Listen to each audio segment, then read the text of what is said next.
आप लोगों को पता है मैंने व्लॉगिंग जो है ना अपने शौक से शुरू की थी अपना टाइम गुजारने के लिए। मतलब ये काम मैं पाकिस्तान में भी कर सकती थी और बहुत बेहतरीन तरीके से कर सकती थी। लेकिन एक तो झिझक थी, दूसरा बहुत सारे फैमिलीज़ के इशू थे। लेकिन जब मैं बाहर आई मेरी मदर की सपोर्ट बहुत ज़्यादा थी, मेरी सिस्टर की सपोर्ट थी कि नहीं तुम्हें करना चाहिए, तुम कर सकती हो, मेरे भाई की सपोर्ट थी। और आपको पता है कुछ ऐसे लोग आपकी ज़िंदगी में होते हैं जब वो आपको सपोर्ट करते हैं ना, आपको बड़ी खुशी होती है और फिर पूरी ज़िंदगी ना आप नहीं भूल सकते हो।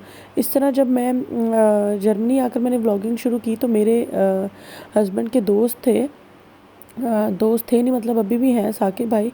जब उन्हें पता लगा तो वो बहुत खुश हुए। मतलब कोई आपके काम पे इस तरह खुश हो ना तो आपको बड़ी खुशी होती है।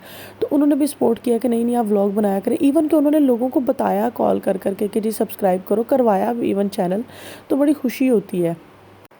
अस्सलामुअलैकुम जी, क्या हाल चाल है आप सबकी। उम्मीद करती हूँ सब ठीक होंगे। मैं भी अल्हम्दुलिल्लाह अल्लाह के फज़ल आप लोगों की दुआओं से ठीक हूँ। आज का दिन मेरा कुछ ऐसा शुरू होता है कि काम शाम करने के बाद ना मुझे कुछ ज़रूरी काम याद आते हैं।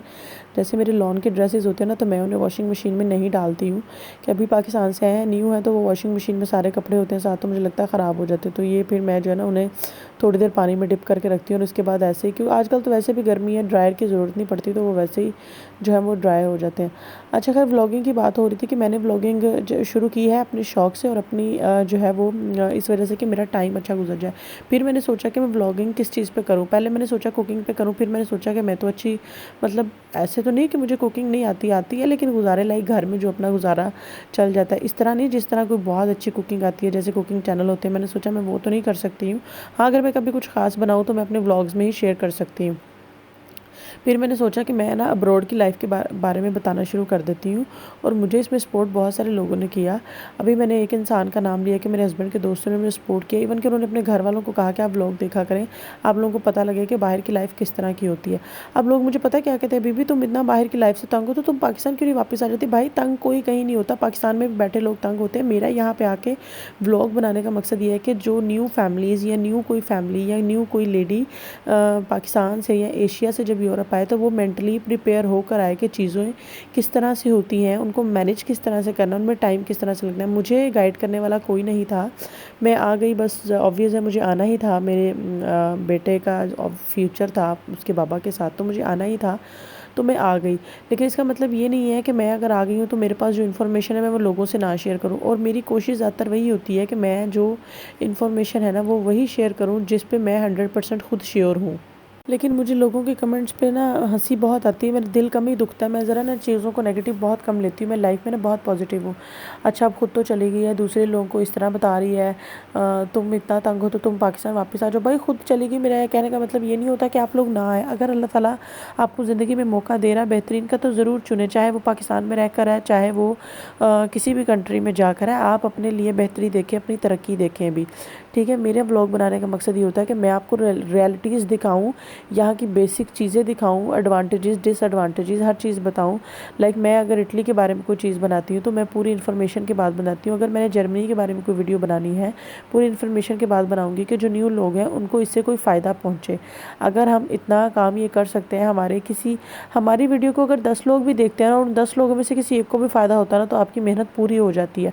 मेरे कोई बहुत ज़्यादा सब्सक्राइबर नहीं है, लेकिन मैं कोशिश करती हूँ कि मैं जो भी वीडियो बनाती हूँ ना उसमें कंटेंट ऐसा होना चाहिए या मैं कुछ ऐसा नॉलेज दे रही हूँ कि लोगों को फ़ायदा हो। और जब बिलीव मी लोग जब मुझे कमेंट सेक्शन में पूछते हैं, सवाल करते हैं ना, मुझे बड़ी खुशी होती है कि चलो कोई तो मेरी वीडियो देख रहा है ना। अभी जो है ना किसी ने मुझसे पूछा था क्या फैमिली वीज़ा पे गई हैं तो जो नौलास्ता निकलता है वो रिन्यू हो सकता है कि नहीं। मैंने सोचा कि आज की वीडियो में कुछ लोगों के सवालों के जवाब दे दूँ और कुछ ये भी। जी देखिए, नौलास्ता जो है वो वेरी करता है सिटी टू सिटी। मेरा नौलास्ता नेपलस से था, यहाँ पर रिन्यू नहीं होता, लेकिन मुझे मलेशिया की एक खातून मिली थी पाकिस्तान में फेडेक्स ऑफिस में। उन्होंने मुझे कहा था कि उन्होंने अपना नौलास्ता 2 से 3 बार रिन्यू करवाया था।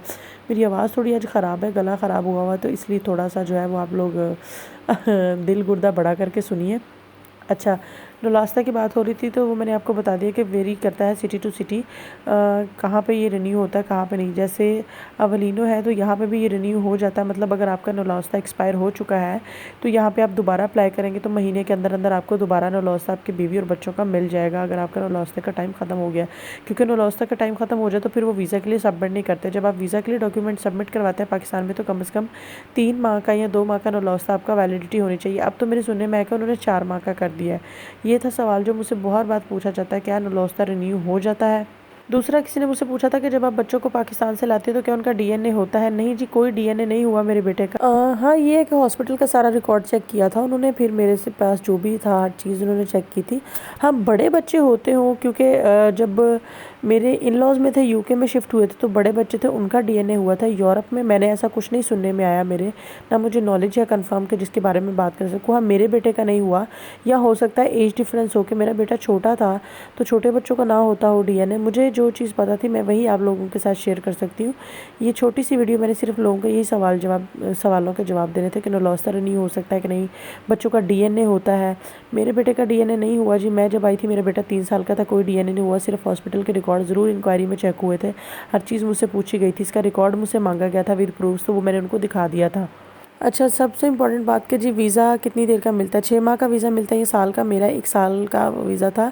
उसके अंदर आप कितनी बार पाकिस्तान आ जा सकते हैं? आप कितनी बार भी नहीं आ सकते थी। आप जब आ जाते हैं इटली, वो आपकी इटली के एंटर होने की वैलिडिटी होती है कि 1 साल के अंदर आपने इटली में एंटर होना है। यहाँ पे आके फिर आपको वही सारा प्रोसेस होता है कि 1 हफ़्ते के अंदर अंदर आप जाके जो अपनी वो सारी उनको पैक करते हैं, फिर आपका परफतूरे से जो है वो अपॉइंटमेंट आती है। फिर जब तक आपको सजोर नहीं मिलती तब तक आपको यहाँ पर रहना है। सजोर मिलती है फिर आप पाकिस्तान जाएँ, जो मर्ज़ी करें। हाँ, अगर कोई इमरजेंसी आ गया, वापस जाना चाहते हैं पाकिस्तान और आपका वीज़ा टाइम ख़त्म हो गया, तो आप एम्बेसी से लेटर बनवा के जा सकते हैं, लेकिन फिर दोबारा आप पाकिस्तान से नहीं आ सकते। फिर दोबारा नौलौस्ता निकलवाना पड़ेगा और वो लीगलाइजेशन वीज़ा सारा प्रोसेस दोबारा करना पड़ेगा आपको। तो ये जी आज की बेसिक इन्फॉर्मेशन है। बाकी अगर कोई सवाल स्किप हो गए हो तो माज़रत। व्लॉग अच्छा लगा हो तो लाइक और शेयर ज़रूर कीजिए, चैनल को सब्सक्राइब कीजिए। अच्छा सोचिए, अच्छा कीजिए, अपना बहुत सारा ख्याल रखिए, मुझे दुआ में याद रखिएगा। अल्लाह हाफ़िज़।